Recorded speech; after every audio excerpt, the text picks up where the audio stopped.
Yeah, I hope you can see my screen now. Yeah. So I'll be giving a very brief and you know kind of overview of the theory of mapping class groups in the three lectures that has been assigned to me. So let me start with uh, what has been already done by Professor Tiwari and Professor Gangopadhyay in the last three lectures. So in lecture one, uh, some basics of hyperbolic geometry was discussed by Professor Tiwari. And in lecture 2 and 3, uh, Krishnenduda has gone over the basics of isometries of H2, namely the geometry of PSL to R, and mm, the discrete subgroups of PSL to R, namely the Fuchsian groups.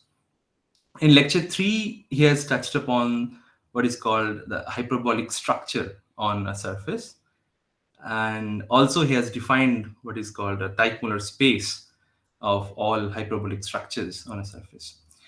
So, so let me start. So for me, at least for the first talk, what would be a surface? So a surface would be a manifold of dimension 2. Okay. So what is the meaning of a manifold? It should be a topological space, and as its dimension is 2, it should be locally homeomorphic to R2. And also these two conditions are there. So it should be a Hausdorff topological space and also a second countable topological space. So this would be a surface for our purpose. Okay, there is no geometry in it, only a topological manifold. What are some examples? The first example that we always encounter is the plane R2, uh, the sphere S2, torus T2, or you remove some points from the plane or the torus or the sphere. Okay, so these are some punctured surfaces that we encounter. Okay, but apart from these punctured surfaces, we also deal with some surfaces with boundary components. So how do we get these surfaces with boundary? Namely, you remove some of the open disks embedded on our surface from the surface. So this gives us a surface with boundary. Okay. So what is an example? You consider a torus. Okay.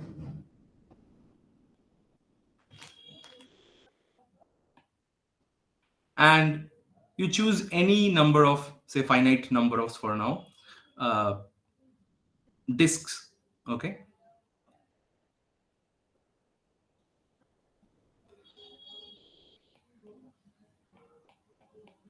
And you remove them. You remove the open part or interior of these disks. So what you get is a torus with some boundary components. Namely, so in a similar way, you can have any genus G surface and you remove, say, B many boundary components. So you will get a genus G surface with B boundary components. Okay. So we allow our surfaces to have boundary components. Let S be a connected orientable surface to start with. Okay. We define this space or this set homeo plus of S. Okay. So what are elements of this set? The elements are orientation preserving self homeomorphisms of S. Okay. You all know what are called homeomorphisms, right? So you consider all homeomorphisms from your surface S to itself, and the collection is we are calling it as homeo plus of S. Okay. So this is our set. Soumya, Soumya, Yeah. Hi. uh, hi. This orientation preserving is clear for any surface, or how or for orientable manifold or what? I mean, I've Yeah, so confused. we are starting with a connected orientable surface. Hmm. Okay. So for that, we can talk about orientation preserving homeomorphisms. Okay.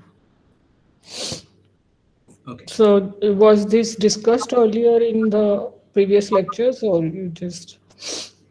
I think this was like orientability was vaguely defined by Christian Duda. Acha, you missed one lecture. Okay. Huh. Yeah, yeah. So now this homeo plus of S, this has a group structure. Okay. So how do we give the group structure? You can you can compose two homeomorphisms, right? It's a it's all the elements are maps from S to S. So you can talk about compositions of any two such homeomorphisms, and this as a binary operation will give a group structure on our set homeo plus of S. Also, we can talk about a topology on the same set. Okay, so this is a very useful topology which is called compact open topology. So what we do, we consider any compact subset of our surface K. Okay,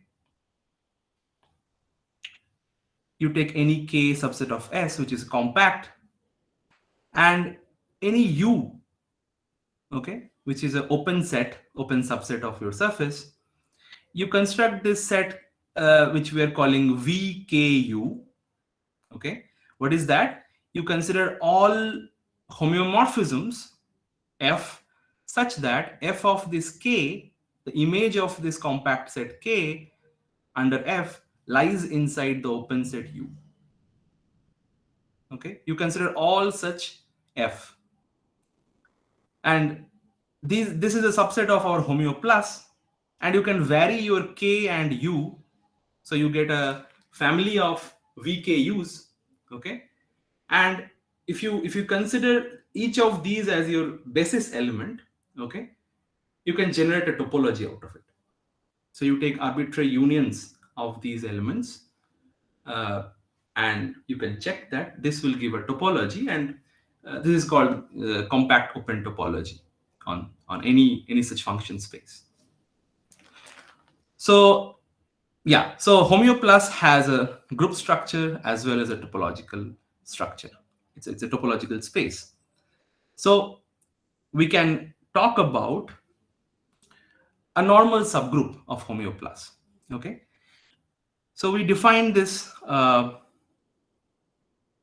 subset, okay, homeo 0 of S, which is what? It's the connected component of the identity homeomorphism. So you have the identity map from S to S, and you consider the connected component in homeo plus, because it's a topological space. You can talk about connected component, and this is called the homeo 0 of S. And it can be checked that this is actually a normal subgroup also. Okay, so homeo 0 of S is a normal subgroup of homeo plus of S. Okay, now we are ready to define what is called a mapping class group. Okay, so whenever you have a group and you have a normal subgroup, the natural construction that we do is taking quotient. Okay, so you have homeo plus and you have a normal subgroup homeo 0. You consider homeo plus quotient with homeo 0. This is our mapping class group. Okay, uh, so is it clear to all of you? If you have some question, please feel free to, you know uh, Yeah, hello. So in your last slide, you ended a question, right? Is this true for a general topological group? right. Yeah. Could you make some comments there? uh, yeah, so the question is it true? What is true? Do you understand the question here? So are you asking that whether that connected component will be a normal subgroup? Yeah. That's true. Yeah. So I don't know whether it is true. So I can ask it to you. Uh, I don't think this is always true. Uh, you know, normal. I don't know. So wherever it is true, we can speak this Why is it mapping class not group. true? If you have a topological group, the connected component is a normal subgroup, right? Oh, is it always true? Yeah, it's always true. It's a characteristic subgroup. If you have a topological group, then the connected component of identity is a closed subgroup and it is normal. It's a characteristic subgroup. Okay. So you're defining topology, right? Which is what? Compact open? But Yes. but compact is it with respect to that is your so topology is a topological group? I don't know So because okay. So the operations and the inverse of map, are they so continuous or not? yeah, for inverse normally you need modified compact open topology. But okay, I'll think about it and get back because certain things like Lie groups and all, it's always topological group. Though, but here I don't know. Okay. So if Homeo plus is a Lie group, you're saying it's true. Yes, and no, if even if it's a topological group, so but so it may compact open topology defines topological. I mean topological group or just a semi group. That one has to check that. So I see. yeah. So often we use modified compact open topology when we take a locally compact group and take. So one has to check that basically. Okay. But Okay. it would still be true, I think, because identity maps to identity, right? And if you take an automorphism, then connected map goes to connected map, inverse is connected. So that's why it would be a normal subgroup. Okay. It's a subgroup, right? Yeah. And it's connected. It's maximal connected set. So under this normal, if you take a inner map, then that is a continuous map, right? So it should be true. I'm Okay. only a bit worried about this compact and modified compact. We can check later. Maybe Neeraj, are you here? Can you comment on this?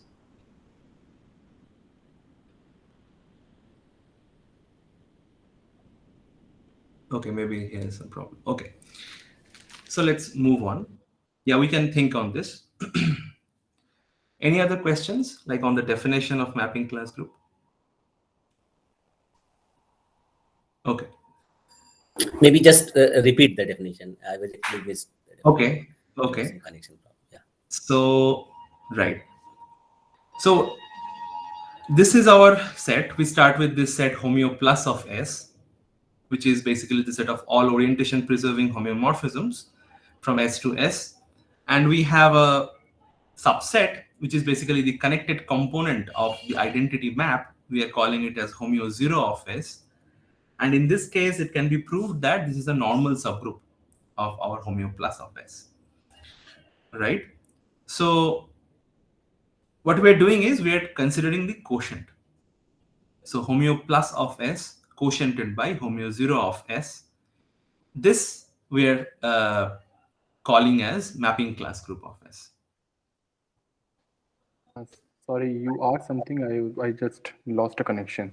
Right, right, right. Sorry. So Yeah. we were discussing whether this is true in general. Yes, if this is true in general, if your topological space, the topology you are taking and the action you are taking, they are compatible. As Riddhimam is saying, that's actually true.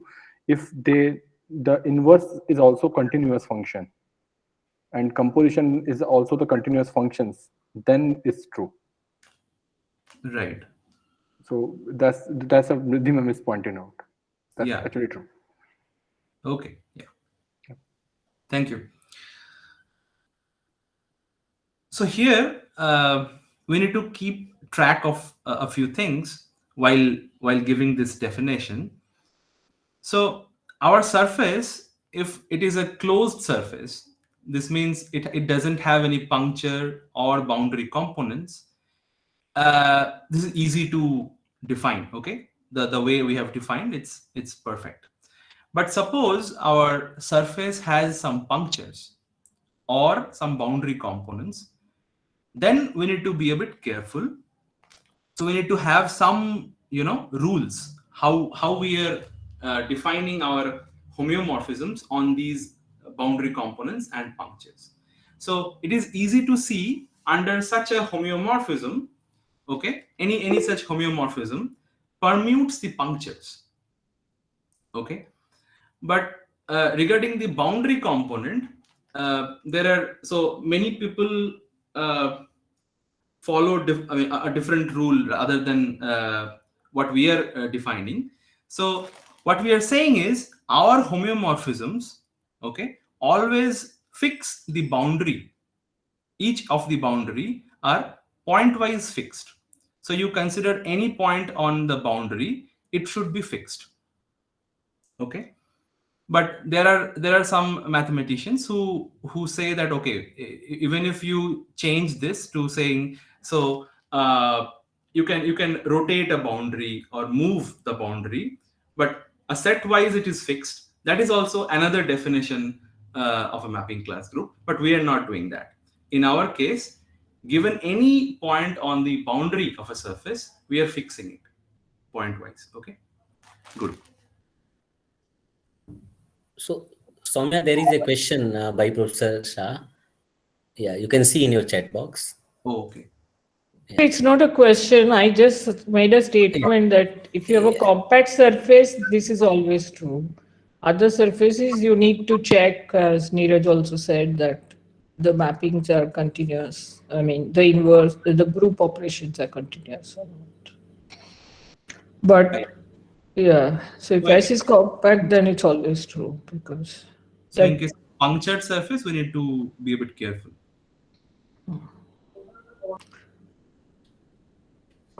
No, even in the puncture cases, in the puncture cases, generally to deal this problem, what we do, we don't think as a puncture, we think as a mark point. Maybe you are going to explain that. So I'm leaving for that. No, I'm not going to talk about that part. Okay, so yeah, maybe you can say one line on that. So generally to avoid this problem to the non-compactness, we generally take the puncture to the marking points. So things will be, algebra doesn't change, even the geometry change a lot. So we can deal with that. Okay. So let us see some examples. Okay. So what are some examples of homeomorphisms to start with? Let us consider genus 2 surface. Okay. I have drawn this genus 2 surface here. Now, I have drawn 3 axes through the surface. Okay. So let me number them. So maybe this one is our X, this axis through the surface is X. This is our Y, and this is our Z. Okay. Now, what we are doing? We're trying to define a homeomorphism. What is that? So you consider this axis, say x-axis here, through the surface. It has cut the surface in 6 number of points.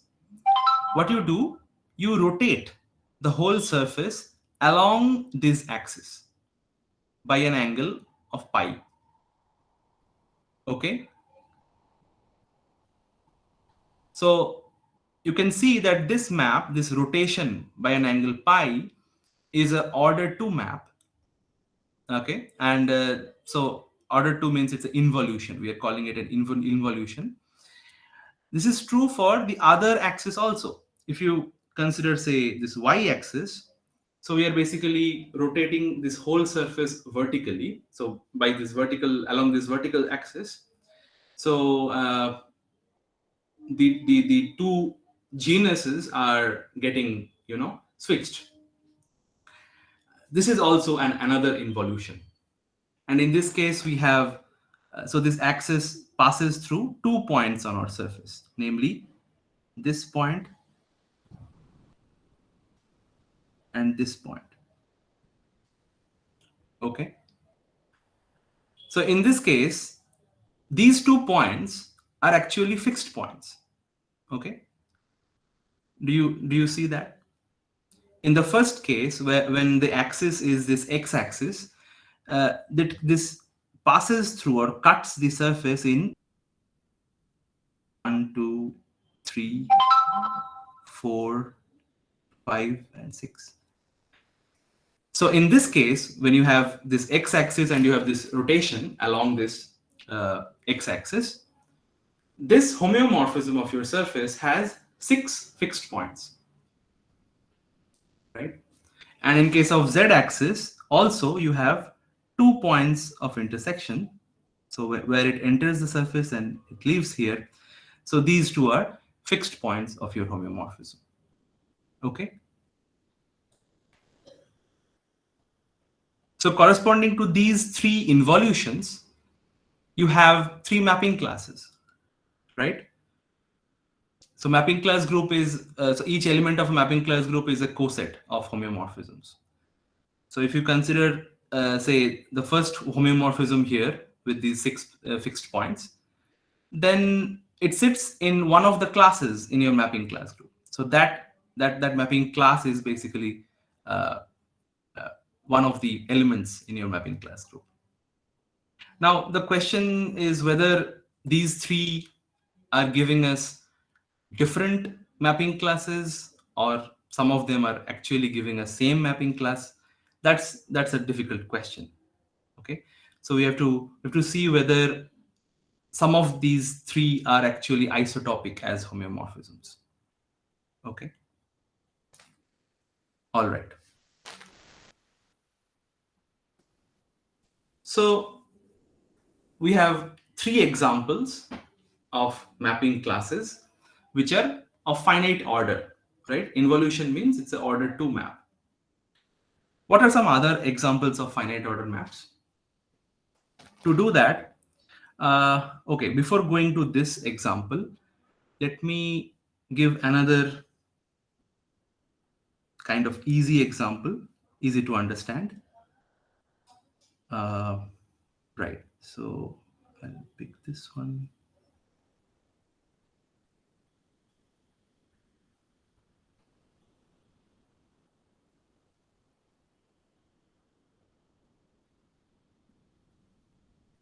Right. Suppose we consider the genus 5 surface. Okay, let's call it S5. Now, as our surface doesn't have any geometry, it's just a topological space, we can draw our surface like a flower. Okay, so how do you do it?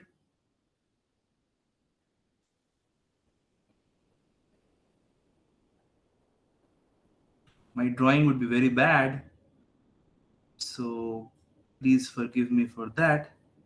Let me retry so that it's kind of symmetric. It's not at all symmetric, but assume that it's a flower, symmetric flower with 5 petals. Okay, so this is our one genus, this is another genus, this is third, fourth, and fifth. So this surface has 5 genus, so it's a genus 5 surface, closed orientable genus 5 surface, right? Now what we are doing, we can give a one-click rotation to this surface. So what do I mean by one-click rotation? So we can name these petals as 1, 2, 3, 4, 5. Okay. So what we are saying is you send this whole petal number 1 to petal number 2. Similarly, 2 goes to 3, 3 goes to 4, 4 goes to 5, and 5 goes to 1. Right, 1. So it's a 2 pi by 5 rotation, okay, along a vertical axis. So you can assume there is an axis here, right? So this is another example of a rotation of our surface, and this is also homeomorphism, right? You can see, and this will also give us a mapping class of order 5. Okay, is it clear, the example?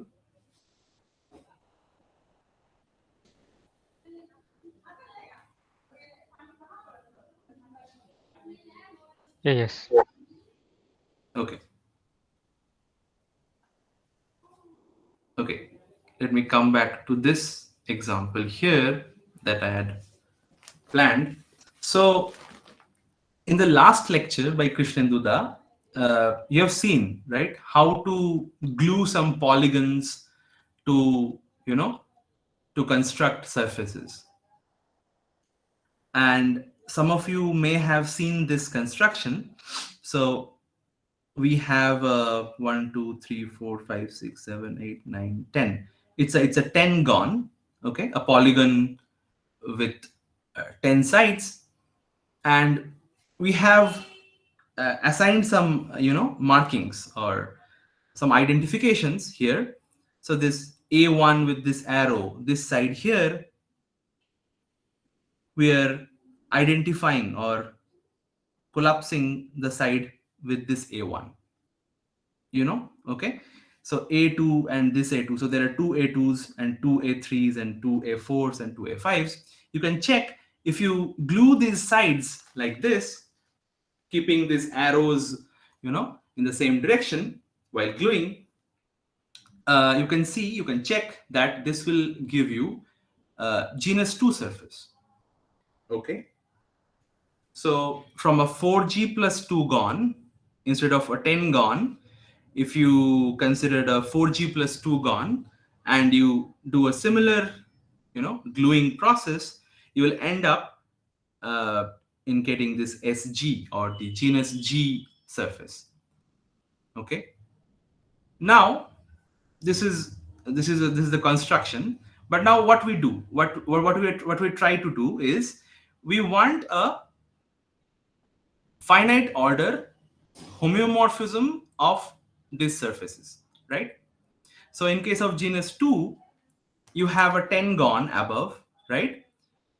So you can talk about a rotation of this whole 10 gon by an angle of 2 pi by 10, right? And if you do that, this will induce a rotation below also.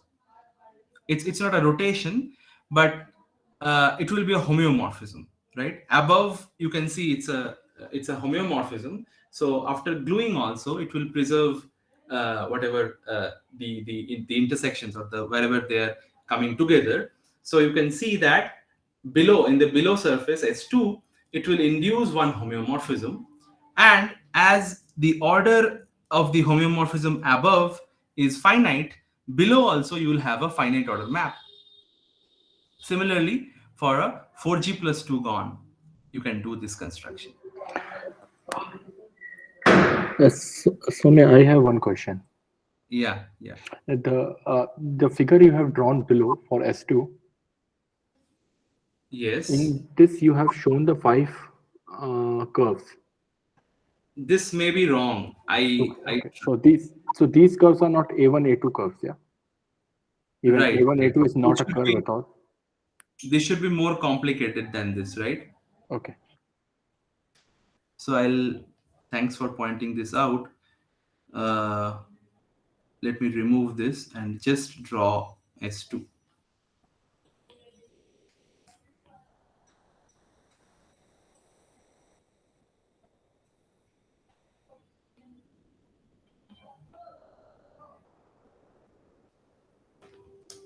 Okay. Any other questions?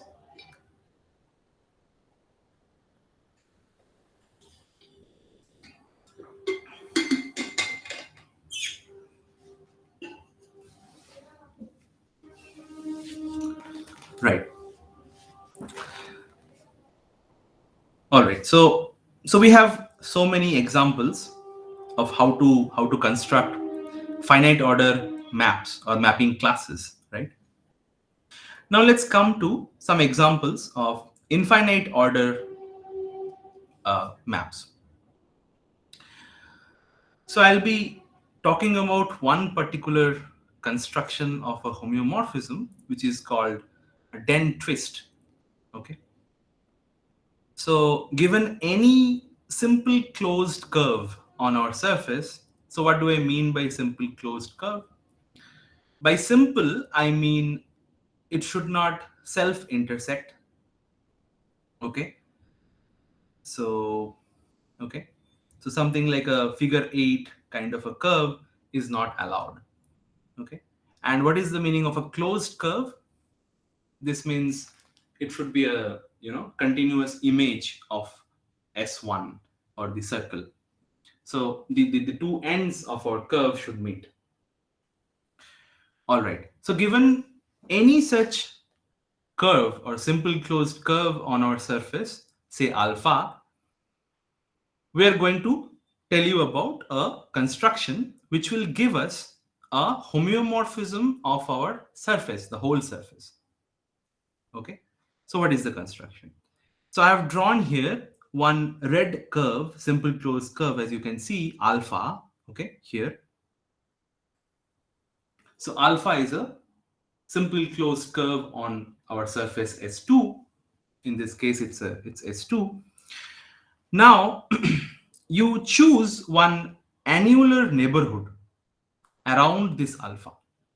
Okay, you can basically thicken this curve to get an annular neighborhood. Okay, it's homeomorphic to a annulus. Okay, so we are calling this a alpha. This is the green portion here. Here, if you can see, this green portion is a annular neighborhood around your curve alpha. Now you can see that this A alpha is homeomorphic to S1 cross the closed interval 0, 1, right? The standard annulus. Let me not call it a standard annulus, but it's an annulus. So S1 cross, just see it as a product, a topological product of topological spaces. Now let's fix one such homeomorphism between A alpha and this A, which are calling A, S1 cross 0, 1. Let's call it phi. It's a homeomorphism between these two. Now consider the map T. Okay, from A to A. So we will define a map from S1 cross 0, 1 to S1 cross 0, 1 by this formula. So T theta comma T is equal to theta plus 2 pi T comma T. Okay, so how to visualize this map? If you see this A, namely the S1 cross 0, 1, is basically this annulus. You can see it as such a topological space as embedded in R2. Okay. Now what we are doing here is this T is keeping the inner boundary of our annulus as it is, and it is rotating the outer boundary by an angle of 2 pi anti-clockwise. Okay, so what does this how to see this action? So you consider this red arc joining the two boundary components. You can see the image of this red arc under T would be this, right? So you are keeping the inner circle, namely this circle, okay, as fixed. This is not moving at all.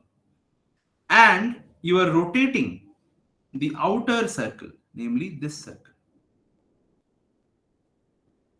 by an angle of 2 pi anti-clockwise. So the image of this red arc will be this arc. So there it's not a, it's, even if it's fixed, it is fixing the boundary components point wise. In the inside there is a dynamics, okay? So it's not a trivial map. Right. Now what we do, so we have a map from this annulus to this annulus, okay? But our aim is to get a homeomorphism of the whole surface. Now how do we do this? You define T alpha, okay? So T alpha is our dent twist that we are trying to define, okay? So T alpha of x is defined to be phi inverse of T of phi x if x belongs to A alpha. So A alpha is our annular neighborhood. And if x doesn't belong to A alpha, you simply say it's fixed. So it goes to x. Okay. So what we are doing, again, coming back to this picture. So our map T alpha is fixing any point which is outside our, so this any point x, which is outside this annular neighborhood, is fixed pointwise. And if it is inside this annular neighborhood, okay, as this A alpha is basically up to homeomorphism, this is S1 cross 01, and inside S1 cross 01, this particular dynamics is going on, okay? So you have a map, a homeomorphism on your whole surface. If there is any question, please ask. I can repeat the definition if you want.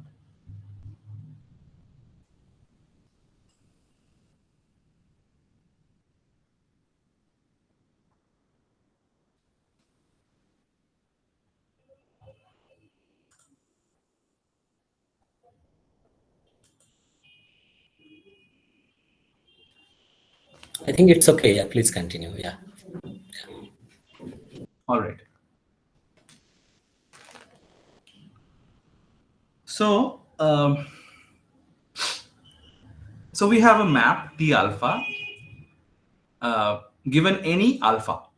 Okay. So you can see, given any simple closed curve on your surface, you have such an infinite order. So why this is infinite order? Is it easy to see that this is an infinite order map?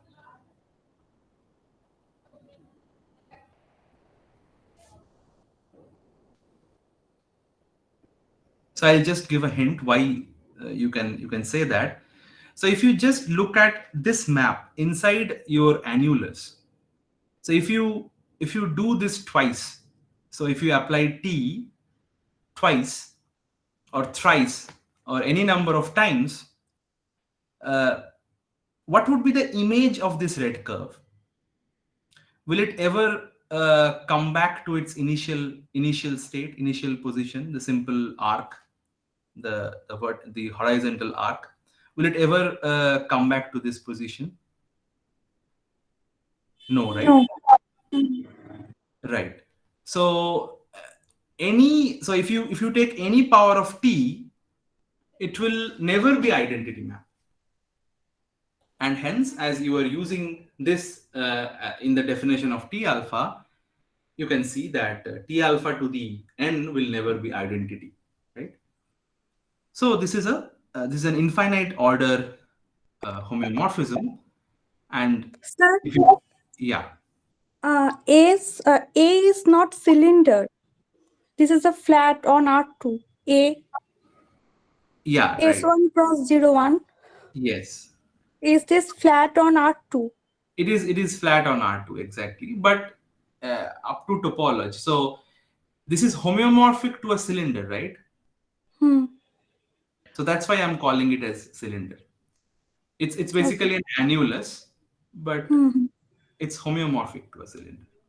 So Hmm. by your argument, this map is not equal to identity, but I need to say it's not isotopic to identity, right? Its power. Right? Yes. Yes, exactly. Yeah. Somehow I So need to use this geometric intersection number to argue.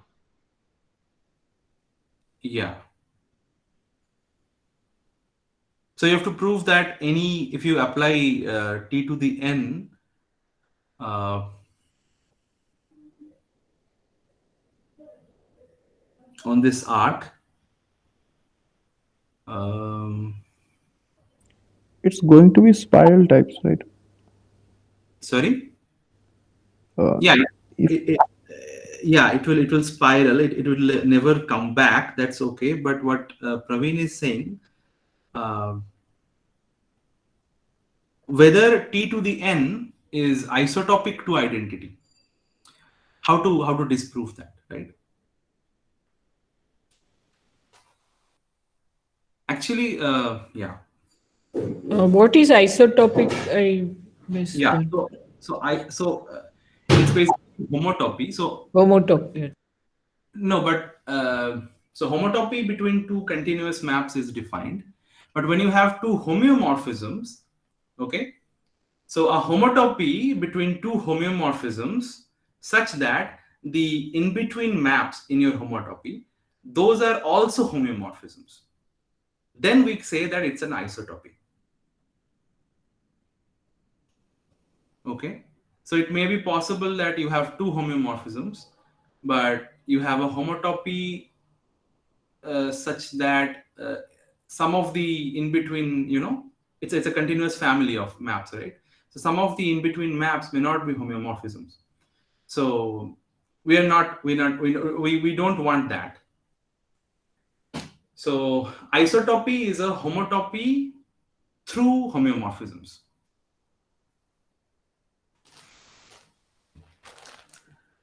All right. So yeah, Praveen, maybe we can discuss this afterwards, right? This is a good question. Yeah. Okay. How to, yeah, right. So do you know how to prove this? Yeah, they somehow use geometric intersection number. Connect होता है PC को एक और मेरा होता Neeraj, नहीं yeah, sorry. you want to say something? Actually, Praveen is correct. Is you just use a geometric intersection number. Whatever initial curve you have, the red line, Intersection with? the initial curve you taken, what the red line you have drawn in the left hand side, Yeah. and now you take a 2 times T map, Yes. and now you take the both the curves at the same point. You just draw this. What I'm saying, you draw it. You draw a annulus.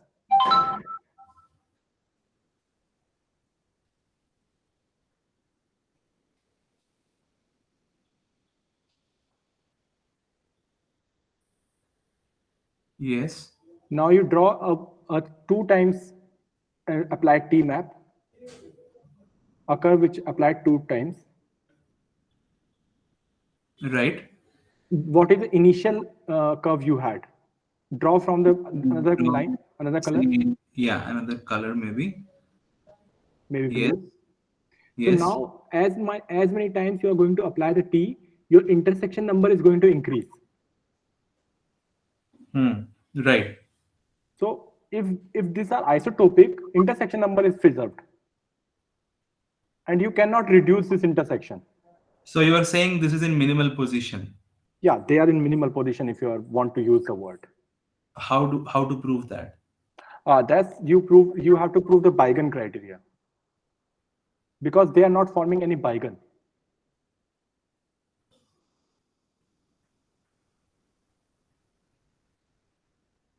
Right. In this picture, it's easy to see that you cannot reduce the intersection number between this purple color and red, pink color. I think, if I'm seeing correct, it's a violet and red. You cannot reduce an intersection without passing through the boundary. If you are allowed to move me boundary, then it's okay, but otherwise you cannot. So usually this geometric intersection, this is between two closed curves, right? Or it is Yes, also defined it's between always arcs. no. You can define the intersection between the arc two. Okay. You can define. It's an intersection. It's just a topological. You don't need anything. As much my knowledge is. So are you saying that it should remain constant as you take higher and higher power? No, I am saying as you're taking the upper high and high power of the t, its number is going to increase. But Yes. if the curve, the after tn power, what the curve you are getting is isotopic to the first curve, then the intersection number have to be zero because it's isotopic, Okay. and that can't be I possible. see. Please correct me if I'm wrong somewhere. Like No, it seems correct, but then this boundary business, we need to be a bit careful, I think. I mean, yeah, boundary is preserved. That we have to always make sure. right. It's this in annulus you are okay to see this, but in the curve system, when you are applying this map in the closed surface, this argument is more easy to make because there the curves is actually a closed surfaces, a closed curve. Yeah. So even what the question you have, that's not a problem when you are defining this in the closed surface above picture. Right. By the way, if you are following any book and this formula, the number of the intersection after applying the Dane twist is actually calculated, and there is a formula for that. So you can calculate them after how many applying iteratively applying t, what is the number you are going to get if you are starting with the n number intersection curves. But again, that is for a closed curve, right? You can, yes, this is for the closed curve, but for the arc, you can generalize that formula. But that's more difficult in comparison to the closed curves. Yeah. All right. Okay. Let's move. So,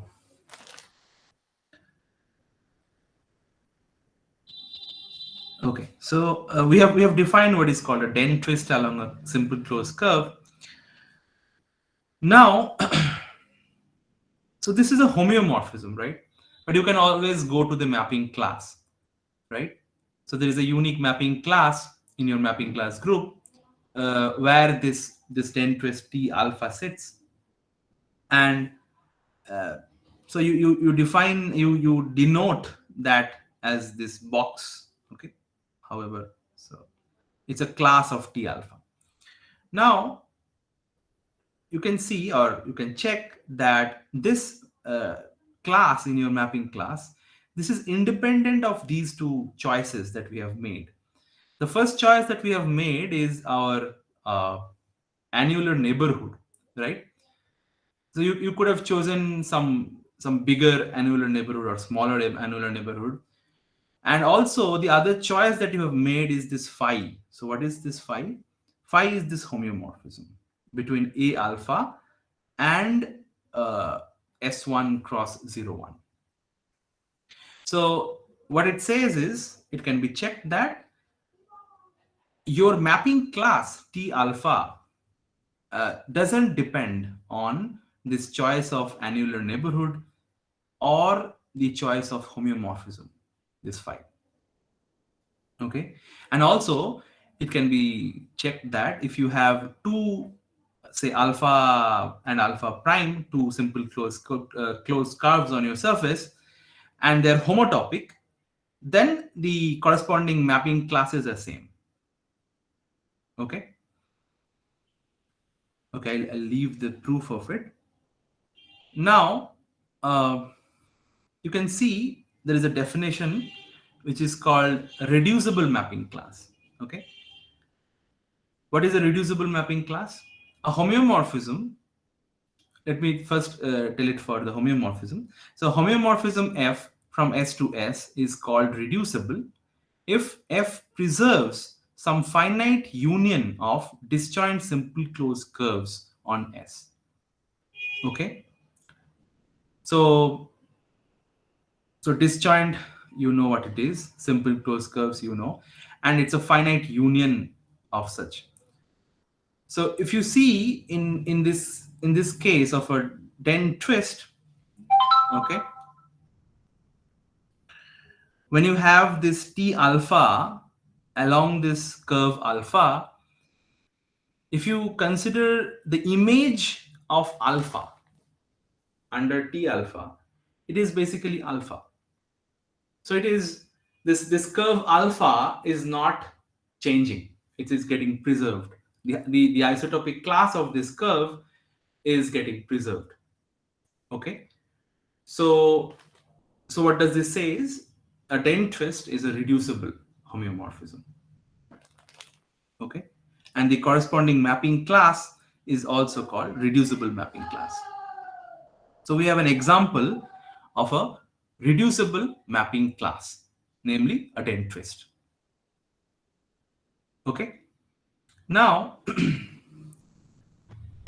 so it's an important question whether you choose, if you choose any f from your homeoplus of S, whether it is either periodic or finite order, or it's a reducible mapping class. Can there be any other type of homeomorphisms or mapping classes?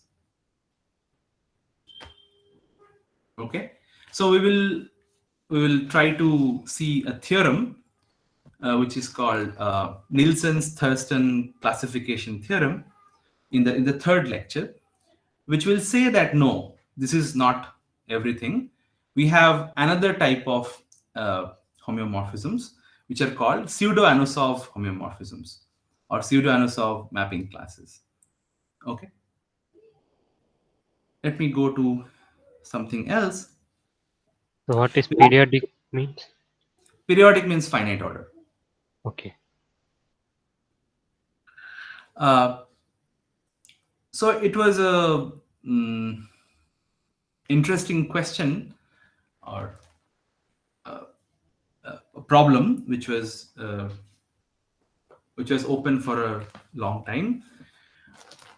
Namely, what would be a generating set or a good enough generating set for the mapping class group of any surface?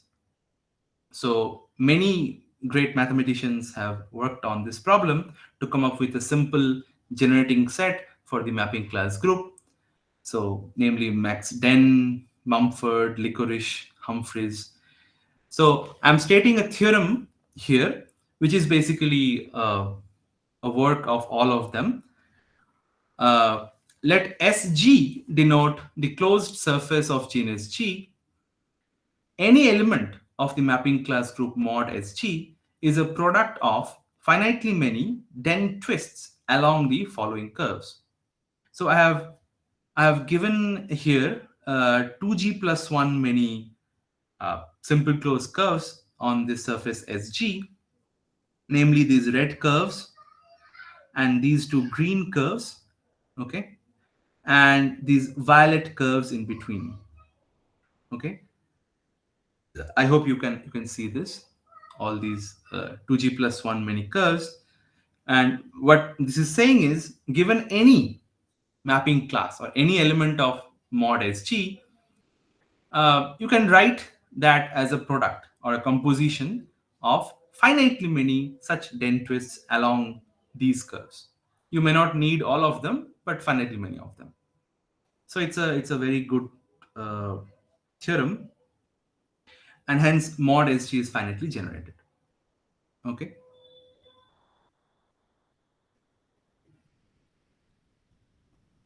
I don't know if I should be going to this.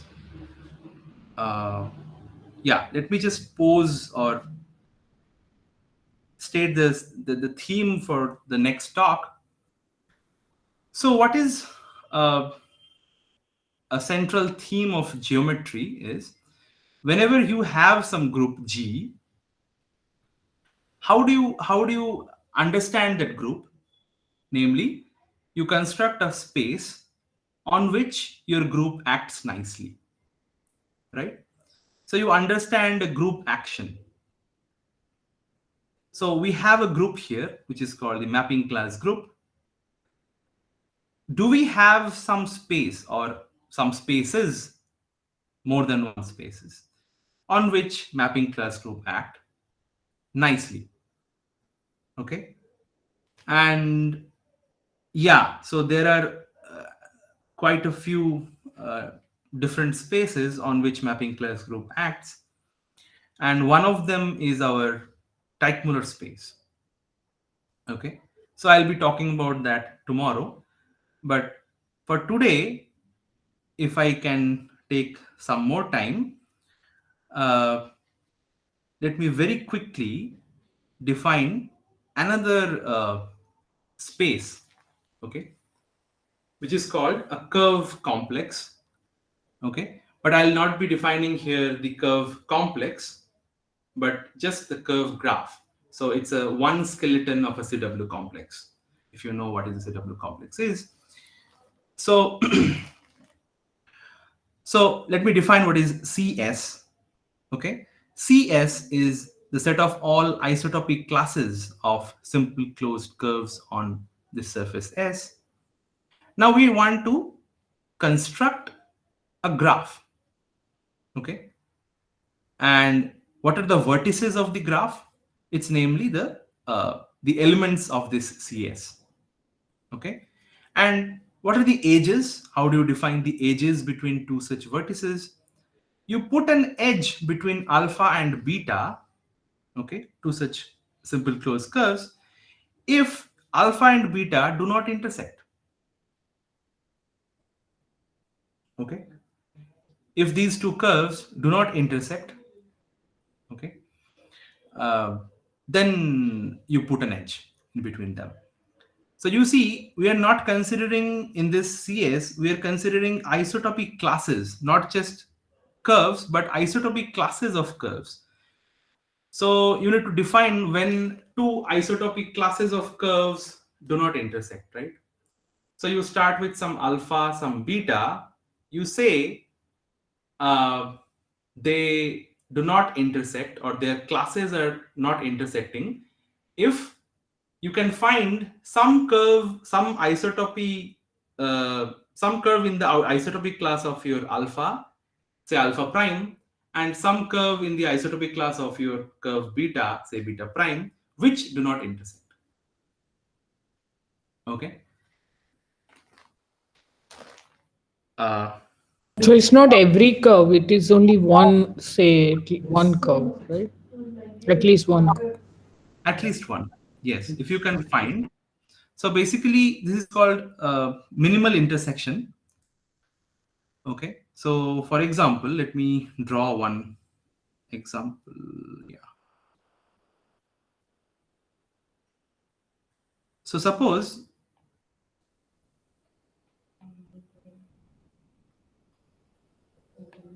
say on genus 2, let me draw two curves. Say this is our green curve and this is your red curve. Okay. So my question is whether they are disjoint, or the question is whether their isotopic classes are disjoint or not. So what is the meaning of that?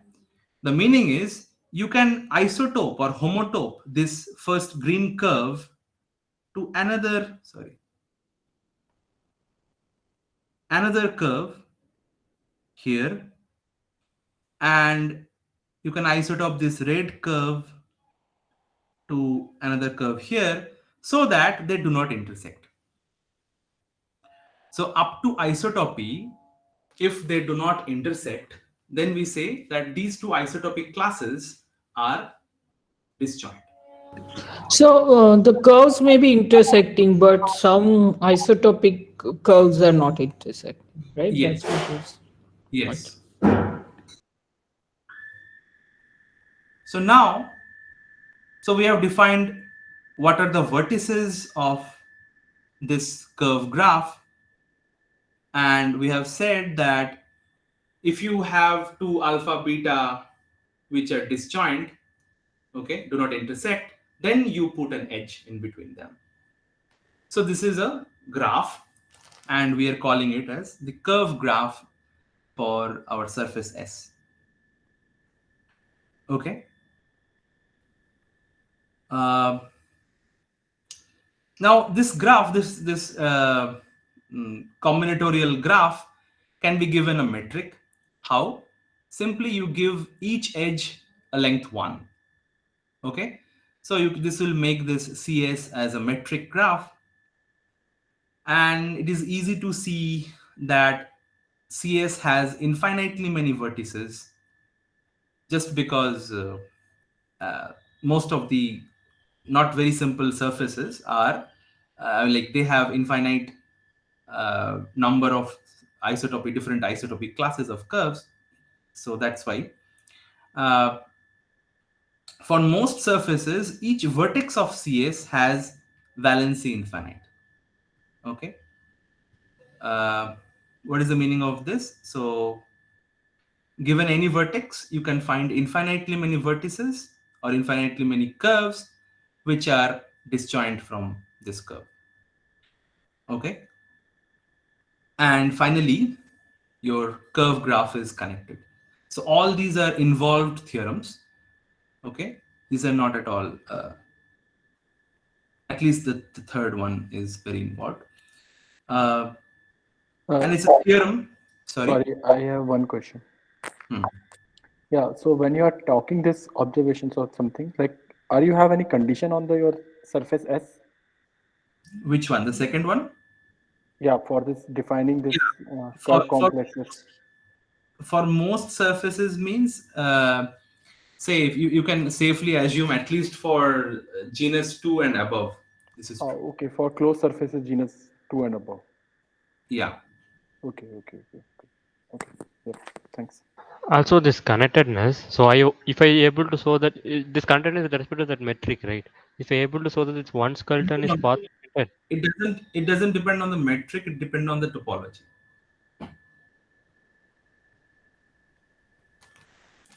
You have to just show that given any two. If I say that one skeleton is path connected, will it be sufficient? This is basically this is a graph, right? So the one skeleton is itself. Okay, so that means if I start with two simple closed curve, then I want to find the third one which is disjoint from these two. Yeah, if you can, but many times that will not be possible. So in between, there can be more than one vertices you have to go through. Okay. Right? Yeah, understood. Yeah. Now, it's a celebrated work of Mazur and Minsky of a paper in 2006. So this mod SG acts on our curve graph by isometries. Okay. So each element of mapping class will give you an automorphism of your curve graph, and that will be an isometry. So I'm not going to, at least for now, we are going to skip this. And even I'm not going to tell you what is the exact action, okay? Because it will take some time.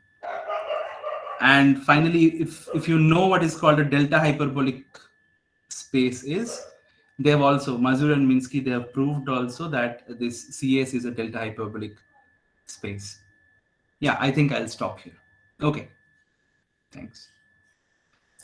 So tomorrow I'll be, to start with, I'll be repeating the definition of the Teichner space, and then I'll talk about the action of our mapping class group on Teichner space.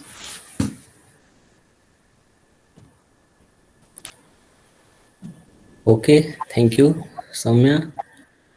Yeah. So is there any question or comment from any participant?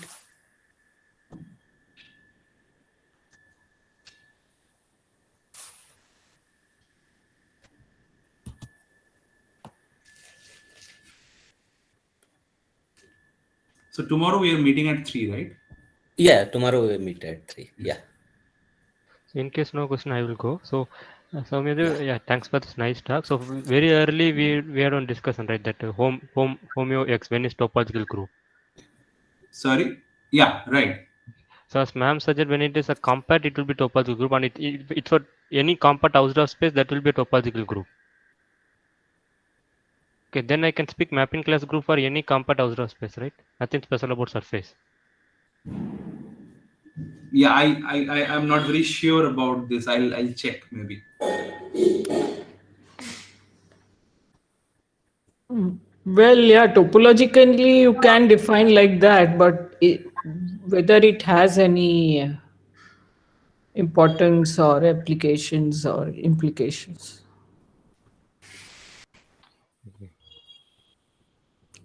Right, just a totally disconnected group, right? But whether that gives you anything more, I don't know.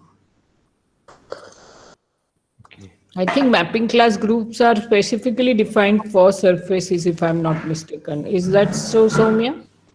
It can be defined for NFTs, even for higher dimensional manifolds also.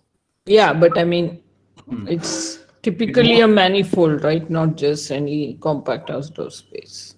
Yeah. So we want this connectedness, right? Connected surface. Yeah, okay. Yeah, because you're always thinking of curves and stuff, so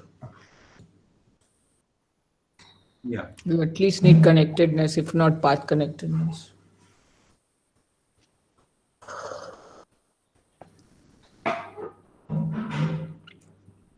And secondly, you are saying that pediatric, reducible, and are disjoint family. I mean, given any mapping class group, it lies in either one of the back. No. I'm not telling that.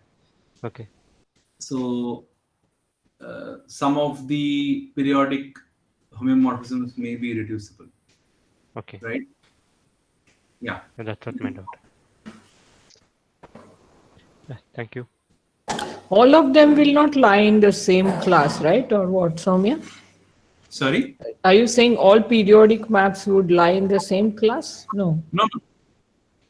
I'm just saying that there can be a mapping class which can be both reducible as well as finite order or periodic. I see. Oh, can I give one example or? Yeah, sure. Yeah.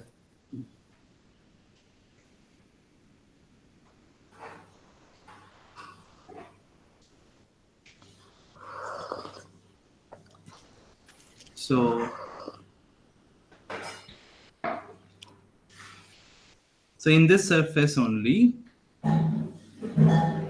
say you have, instead of this, let me make it another genus here, and the axis is passing through this genus, right?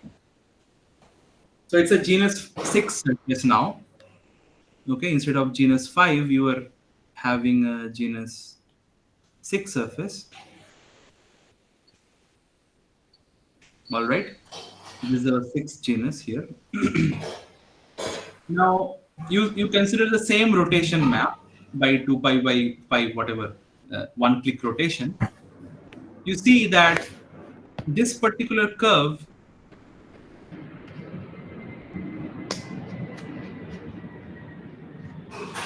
this is preserved, right, under this rotation. So it's a reducible map as well as it's a finite order map. It is preserved, but it is like rotation of that curve, right? That's what you're. Yeah, but up to isotopy. So can you This remind me what is reducible? Sorry. okay. Yeah. So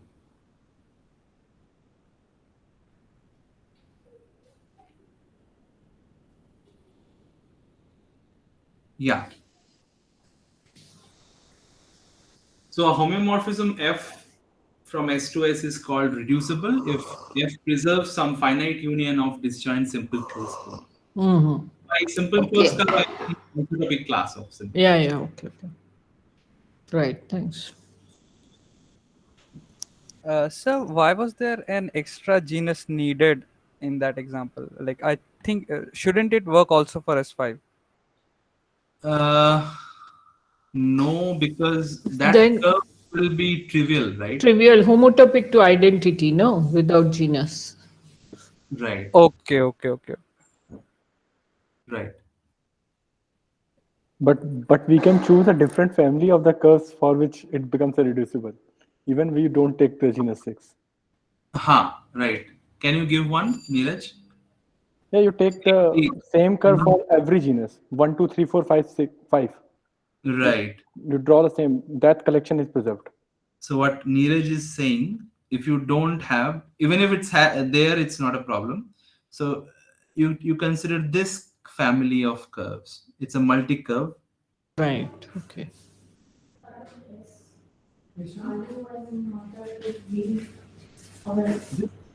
This is a multi-curve which is preserved. Can you also draw a curve which is like, going around each genus and looks just like the outer surface? You mean Oh, but Yes. that is not preserved, is it? Or No, what? that's also preserved. that's You also because right? it's a boundary. Like this? No, not like this. No. Whatever red you have drawn, just Huh. draw the parallel blue line also. Outer line, red line, you draw parallel blue line Inside that. inside, having a. So that's one. Preserve means it's not fixed. It just, yeah, okay. As It a is set just wise, kept yeah. invariant under. Yeah, as a set, it's Yeah. fixed as a set.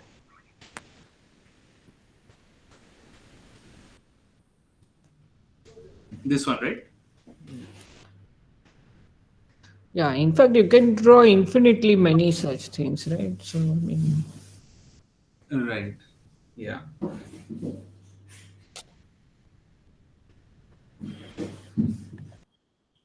Any other questions?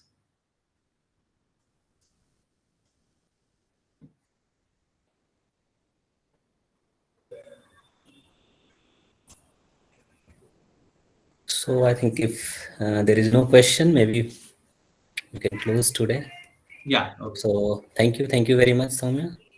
So see you tomorrow, Phil. Yeah. Yeah. Okay. so what's the plan tomorrow, Soumya? So tomorrow we'll discuss at 3 actually. We will meet at 3 and Okay. maybe, yeah, Soumya can discuss that what you want to discuss tomorrow. So I'll be repeating the definition of Teichmuller space and in the action of mapping class group on Teichmuller space. Okay, thank you. Yeah. Okay, so thank you, Nice Soumya. talk, Soumya. Huh. Yeah, excellent. Yeah, very good. Okay, thank you.